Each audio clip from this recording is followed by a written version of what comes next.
Nasa loob kami ng village. Ito kami accommodation. Ano pangalan ng natin, lugar natin, che? Madilim na, gabi na.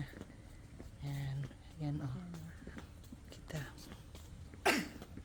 Gabi na ang aming maggagala pa kami. Di tayo.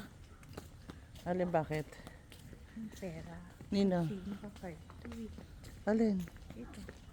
Ay, nakakard. Ay, di mamaya, pag magtuktok tayo pabalik. May tinawag ka na ba? Nakaano ka ba?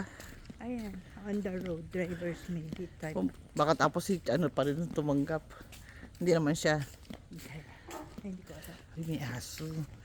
Yan ho, naglalakad kami sa gitna ng sa aming from our hotel an accommodation, Ayan, papalabas finding na the new accommodation. driver. Hindi niya tinanggap. Hindi aso yun. Ano yun? Palaka. Parang kasi na aso, no? Oh, ang ganda ng lugar. Uy, at least para kami may aso. Ayan, meron pa ditong well, may lalabas diyang multo.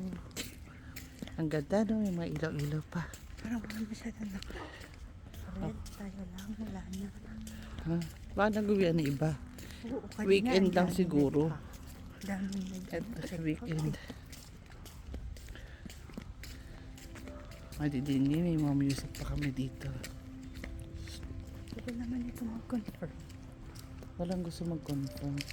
Yan, malapit na kami sa labas ng aming yan ang aming accommodation sa oras na to sa gabi.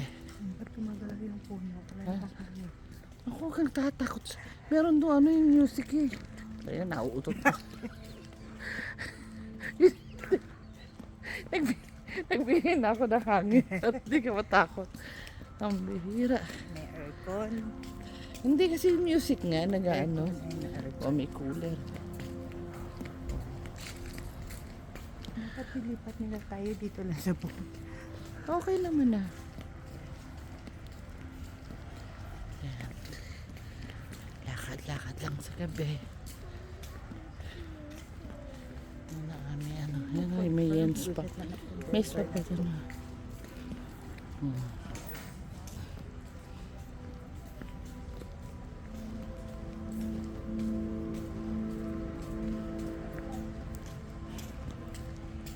Sabi siguro itong dalawang to kahahatid ko lang, lumabas na naman. Ayan na ang office. Wala, ayaw nila siguro dahil malapit lang. Ay, hindi. Making one stop pa daw eh. Ha? Pero merong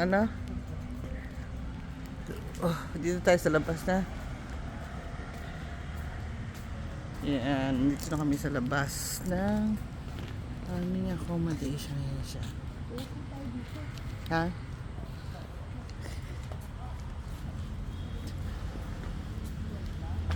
Pumunta kami. At napagod ang kapatid.